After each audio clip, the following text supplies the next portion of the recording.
As I was distributing flyers, I noticed my girlfriend, Alicia, in a fancy car, looking unkempt and giving the school hottie a passionate kiss. The school hottie asked her, "Who's this Alicia leaning against him?" When I knocked on the window. "Just a simp," he said. "I'll end things with him immediately if you don't like it." Following a kiss with the school hunk, she turned away without even glancing at me. Where my girlfriend had kissed and made fun of him, the school stud licked his lips. "Leave. Only the strong have beauty." "I don't care about my girlfriend," I said. "However, why are you in my vehicle?" The situation grew awkward.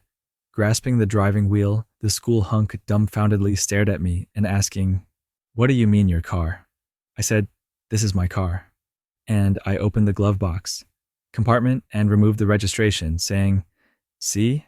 My name is on it. Are you taking my car? Why are you in it?" The school hunk flushed red, raced out of the car, and muttered to me, "I'll call the police right now. Avoid contacting the cops. Dad works as a mechanic. I took a look at this car and decided to give it a test drive. Don't contact the police, please." "You call this borrowing? This is stealing," I exclaimed, wide-eyed. "Can repair shops steal cars in for maintenance?" The school hottie bowed his head and said, "I'm sorry, bro." "Don't get familiar," I sighed. He was afraid to speak, so I checked the car first and soon saw a dent on the hood. "What's this about?" I said angrily. The school hunk frantically exclaimed, "It's not my fault. Your girlfriend uploaded a number of explicit pictures to her moments and insisted on sitting on the hood to shoot selfies.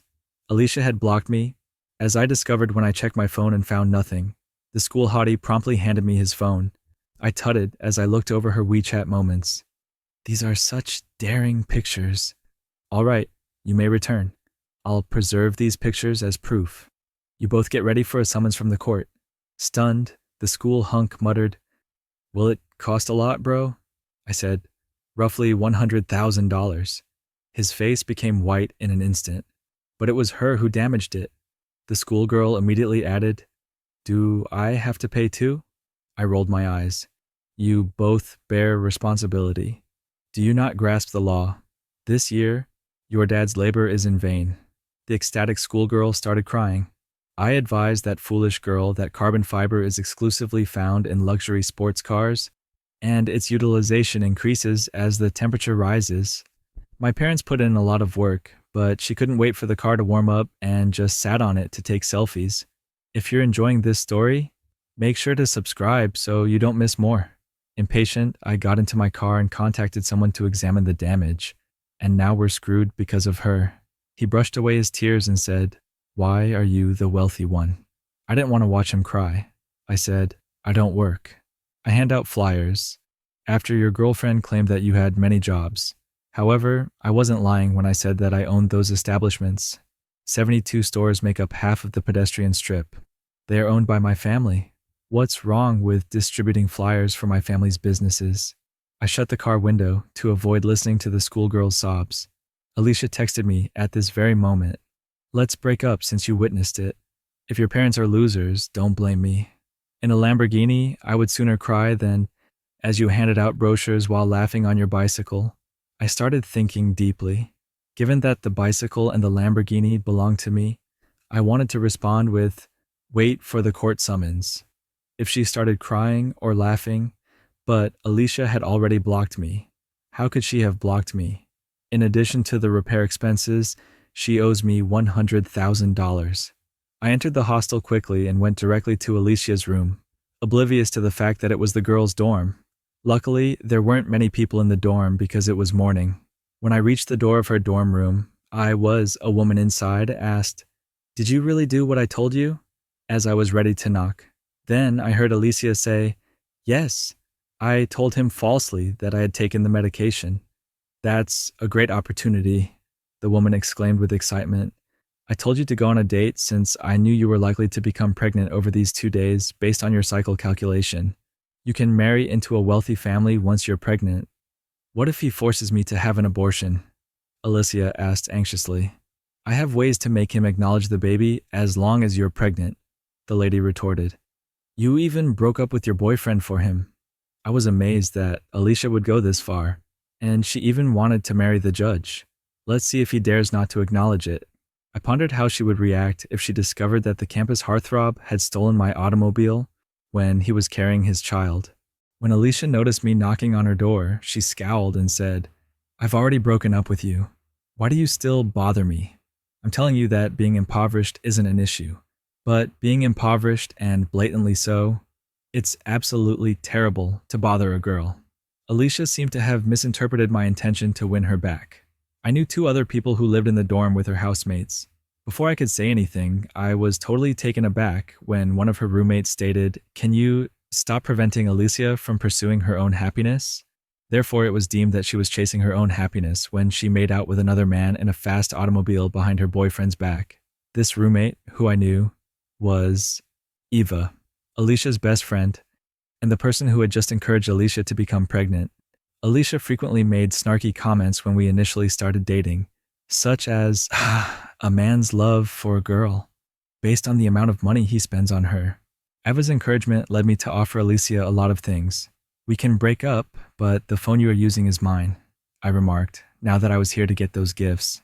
Given Alicia's disposition, I didn't disclose that the sports car belonged to me. "You should give it back to me." She might blatantly cling to me, but I had to retrieve my belongings first. Alicia scowled and replied icily, "So, you're a really small-minded individual. You have no idea how I felt." I was unable to speak. "I'm not being petty." Eva abruptly covered her lips and giggled. "But why should I give a damn about your sentiments when you've already offended me? Can't you see that this poor man is playing a ruse to get you to return the gift?" she asked. Alicia sneered. "So, that's it. He really wants to make things hard for you because he can't handle the breakup.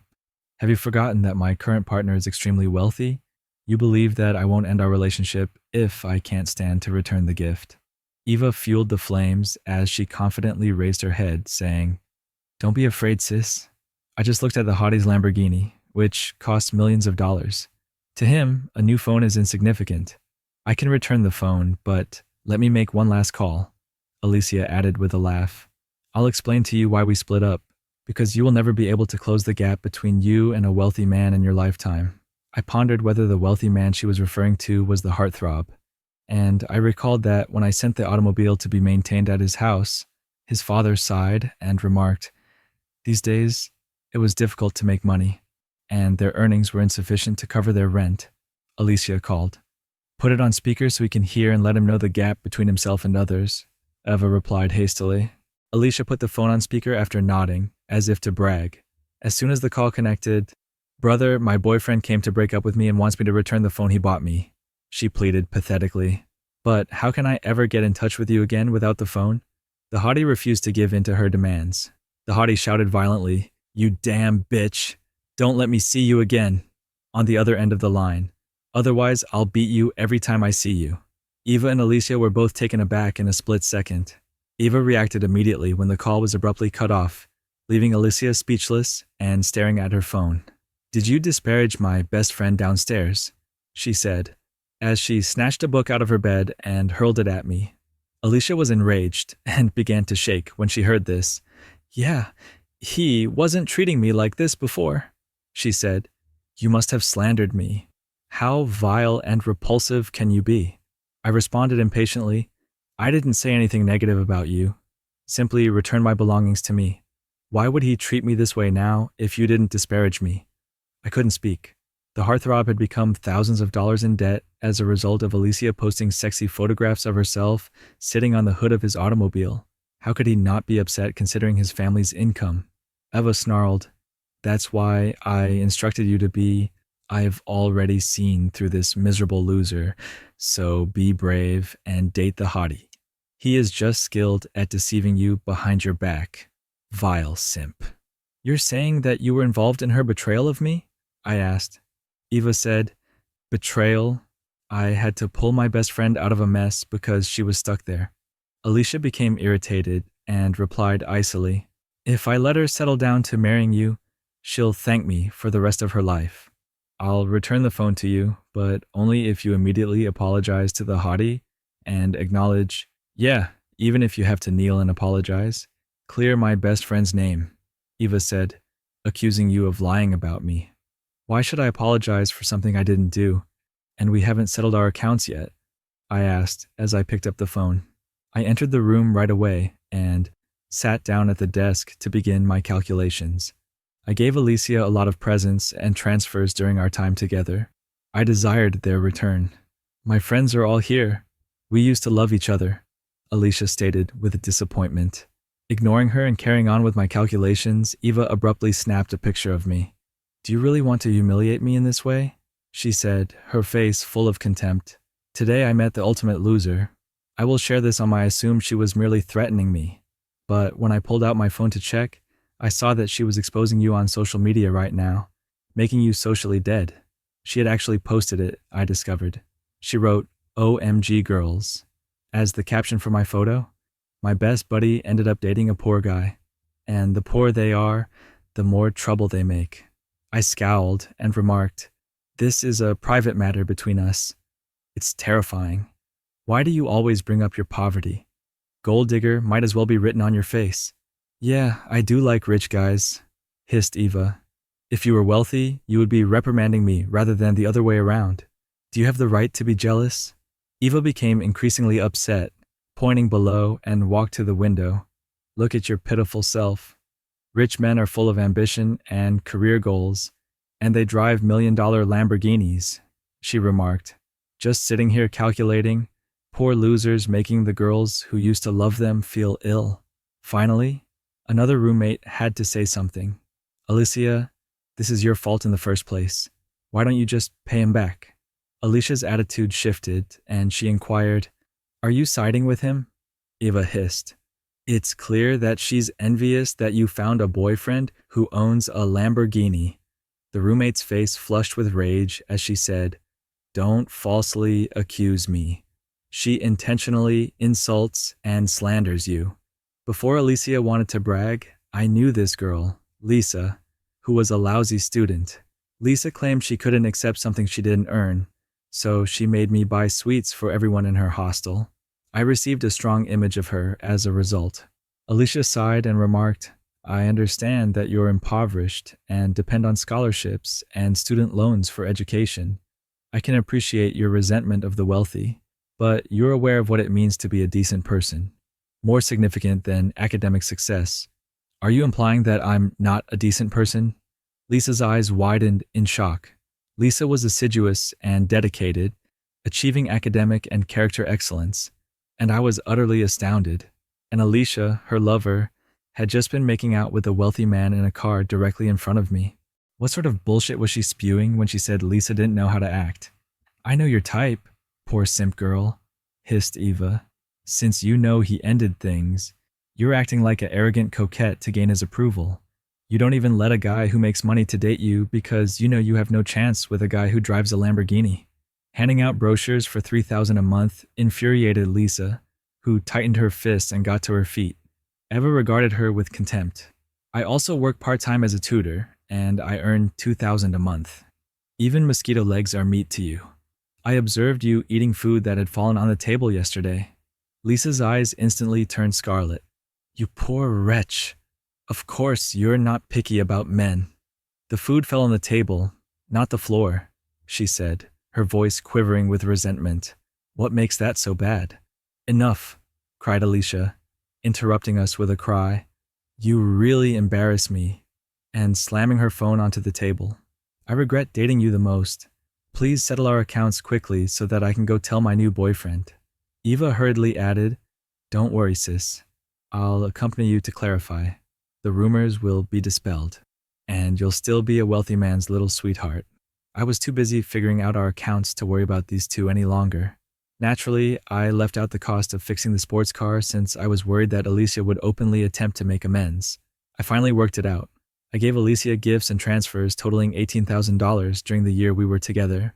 I was astounded after completing the calculations. I only spent a few $100s a month on living expenses, but dating truly costs a lot of money. It wasn't until I computed it that I realized. Eva and Alicia were also somewhat taken aback, in addition to me. They were students after all. At first, they didn't think it was possible to get beyond $10,000. However, after further checks, they ultimately verified that my estimates were accurate. Alicia appeared somewhat distressed. Eva screamed, 18,000. I can't come up with that right now. They hurriedly added, don't be scared. I'll help you repay it, sis. How you treat this loser now will affect how the hottie perceives you. We'll repay the money, even if we have to borrow from loan sharks. You should break off your relationship with this poor man to had an opportunity to marry into a wealthy family. Eva's remarks finally convinced Alicia, who nodded and stated, all right, we'll figure out how to borrow it. My parents will kill me if my family finds out. I was at a loss for words. What would happen when the sports car's over $100,000 repair bill arrived at her home if $18,000 would result in her death? Alicia and Eva started calling individuals to borrow money right once, knowing that her parents would likely want to pound her bones to dust. They were surprisingly able to borrow money, with classmates lending Alicia a few $100s each. The ease with which she was able to obtain the funds even astounded Alicia, who couldn't help but remark, I have a good reputation.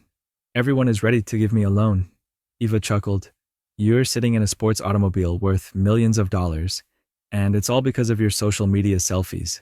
Alicia instantly realized that, of course, people are eager to lend you this little sum of money. Do you see that that's the true charm of a real man, making everyone admire him and lend me money? She asked, glancing at me, wishing to become friends with him. Eva hissed, would someone come to my aid when I'm in trouble if we were still together? The biggest catastrophe in life is already being with him. They kept taking out loans and eventually collected more than 8,000, but the difference remained at 10,000. Eva clenched her teeth and uttered, I have a friend in the underworld.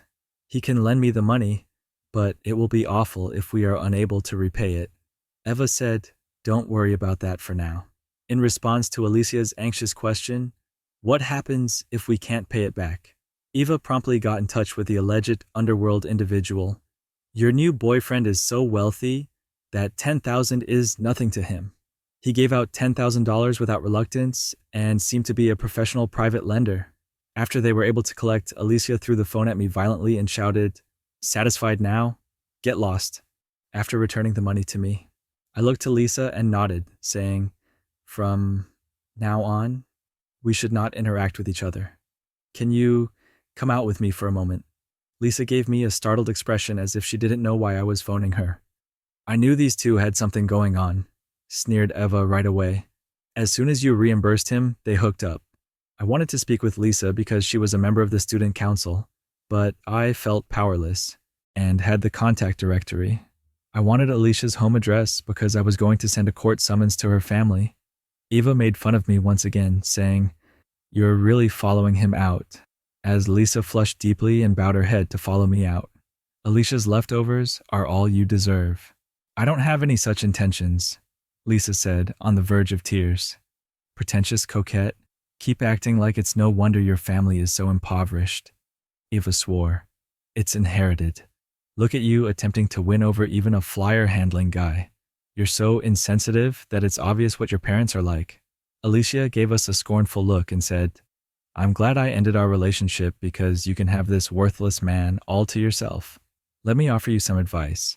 May a whore and a dog live forever. I escorted Lisa out of the dorm and into the corridor. I only spoke up because I was angry.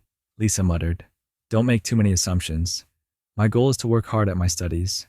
I don't intend to do what they say. I nodded and said, I see. You need to work as a tutor and apply for scholarships. Lisa inquired inquisitively, so why did you ask me to come out? You don't have time for romance. Lisa freaked out when I said, I know you have the contact directory. Could you give me Alicia's home address? What are your plans? Don't act carelessly. She was really anxious and even clutched my hand. Lisa sincerely stated, we may be impoverished, but we have dignity. Others are at fault, as she met my eyes. But don't let their mistakes spoil your future. The room fell silent, and I wasn't sure how to react. Did this girl understand she'd grasped my hand in her hurry because she thought I was going to go down with Alicia's family? You're determined and hardworking, she said, letting off swiftly as she blushed. You're worthy of a better life. In my opinion, in 10 years, Alicia will be sorry for her decisions.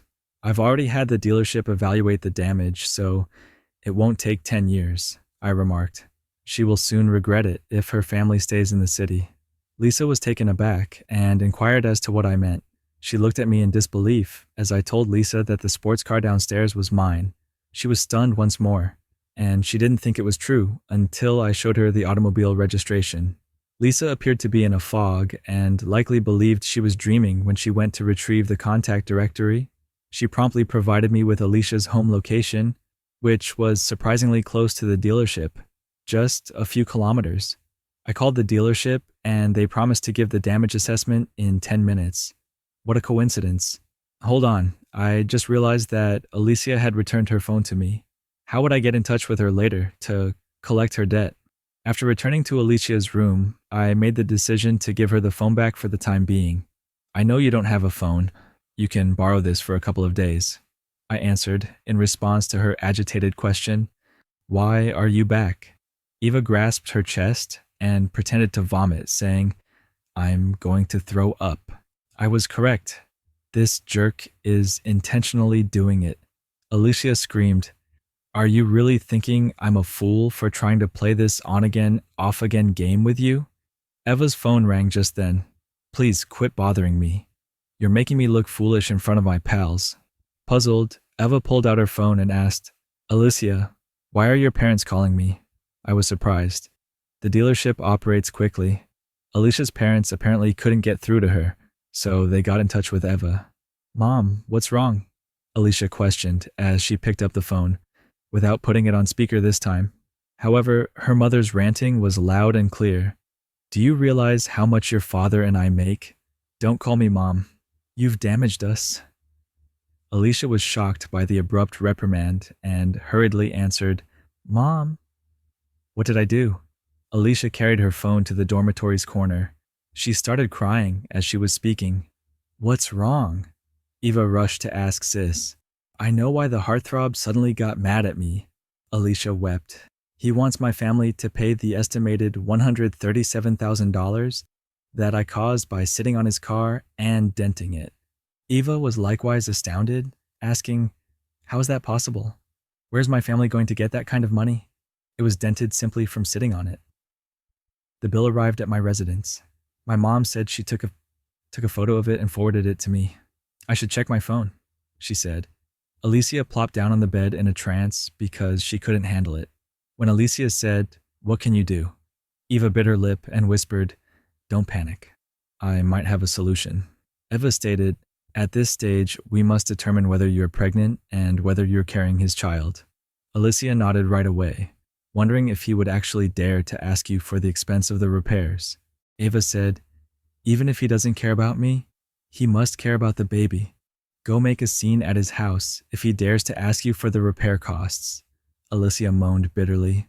At first, I intended to marry into an affluent family with a baby. Who would have guessed that it would just pay for repairs? Hundreds of thousands is not a small amount. Your parents would need 2 years to earn that, Eva reassured her. Additionally, who says you can't marry into a wealthy family? Perhaps his parents will force you to get married, and will also pay for the repairs. However, they may even give you a car.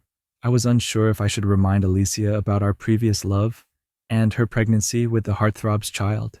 She would still be responsible for the repairs, no doubt. I began to say, However, before I could speak, Alicia gave me a bitter glance. She came over, grabbed the phone from me, and told me not to speak. Eva also said impatiently, Get lost. I don't want to hear your voice. I'm already in a bad mood. Yes, I said clumsily. Can you get lost? We're trying to figure out how to calm the heartthrob down. Eva shouted at me, Get lost, loser. We have nothing to discuss with you. How about you read the docs first? I nodded. We'll charge you of harassment and take you to court if you continue to bother Alicia. Given that she stated all right. After all, we were going to appear in court together anyhow. Alicia was on the phone already.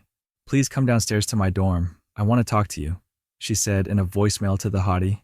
She played the audio message after the heartthrob's prompt response, and I heard her say, Sure, I want to talk to you too, you slut. Alicia put down her phone and ordered Eva in an anxious tone, Come down now. Eva responded, Go down and beg him.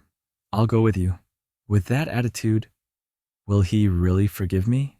Eva sneered at me as she pulled Alicia up, saying, Get out of the way. I turned my back on her and walked out of the dorm. What would you do in this situation? Would you forgive or walk away? Let me know in the comments below. Lisa came back just as I was ready to head downstairs. Lisa was passed by Alicia and Eva, moving ahead of us. Lisa said softly, "Will you make Alicia pay a lot of money?" When she saw me. "I won't extort her," I said. "She ought to settle her debt, but I'm considering," Lisa inquired. Remembering what I stated, it appears that they are pleading with the wrong individual. When we go downstairs, won't it be awkward? The hottie was there already. The slap mark on his face was the most obvious feature. He stood at the side of the road, weeping and blotting his eyes. He must have told his father about it and received some love from his father, if I'm not mistaken. The sight astounded Alicia and Eva, who commented, "Really, with all the money his family has." Alicia remarked, "Perhaps he truly adores that car. When I went on dates with him, they say a car is a man's second wife," Eva moaned. "And he always took great care to protect it." I rolled my eyes. "It must be true. I don't treat my car like a wife, so why wouldn't he take care of it?" Alicia hurried over to him, appearing pathetic, and said, "Baby, let me explain. It's my car. Tell your grandfather you're a bitch." The hottie finally lost his temper and hurried forward, seized Alicia's hair and gave her a forceful face slap. Neither Eva nor Alicia anticipated the hottie's attack.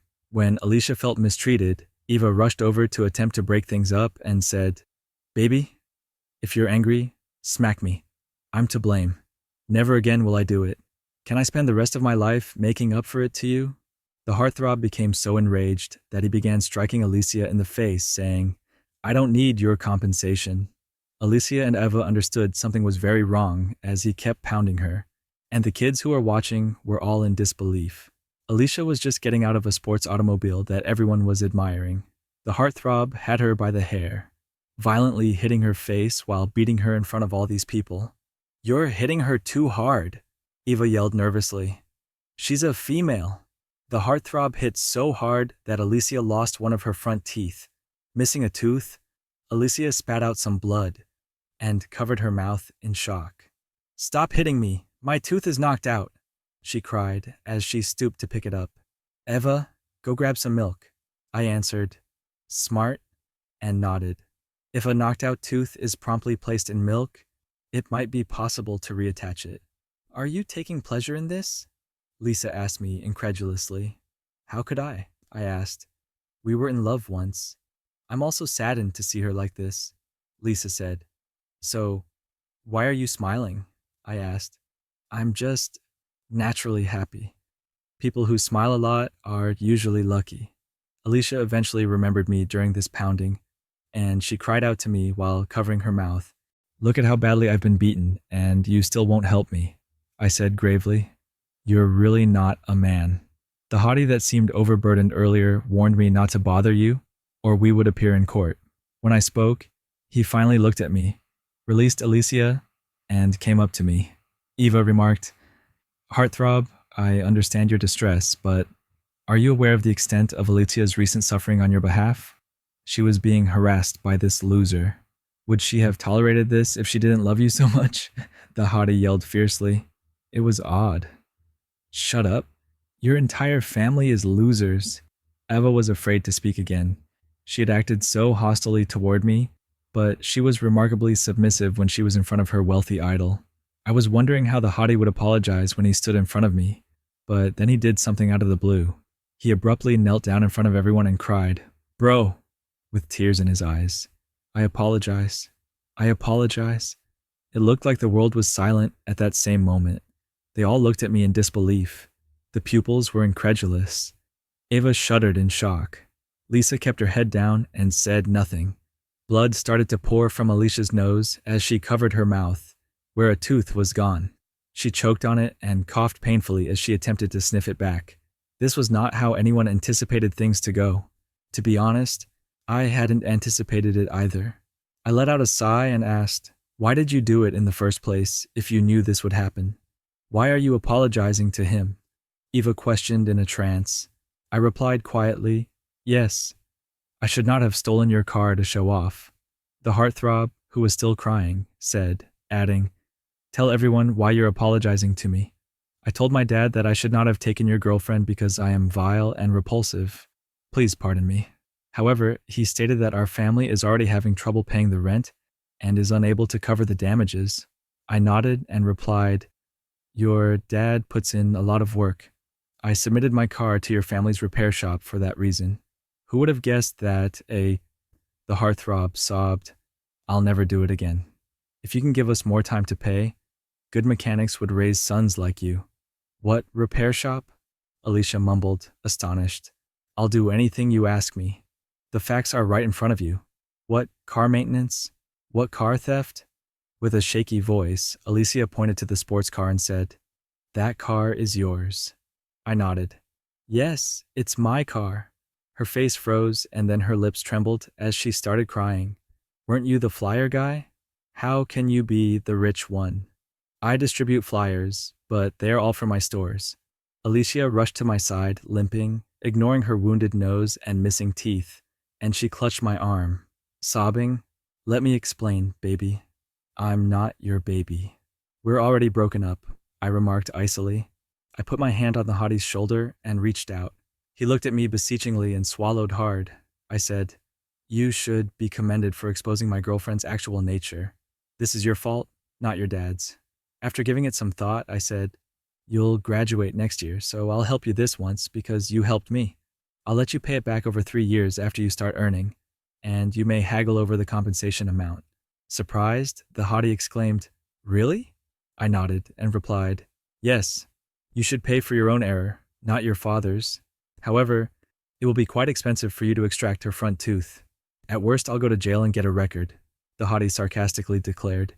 "In either case, I will fail all civil service examinations." "Are you really willing to go?" I questioned. The hottie responded, "Yes, this bitch doesn't deserve my compensation," instead of sending her to jail. "Look, you're being reasonable now. I'll waive 1,000 as a reward," I said, giving him a firm shoulder slap while laughing. Already in disbelief, Alicia moaned, "Baby, I was so wrong. Would you just give me another chance? Everything is... She swiftly spun around and swore at Eva, saying, "This bitch is to blame for everything."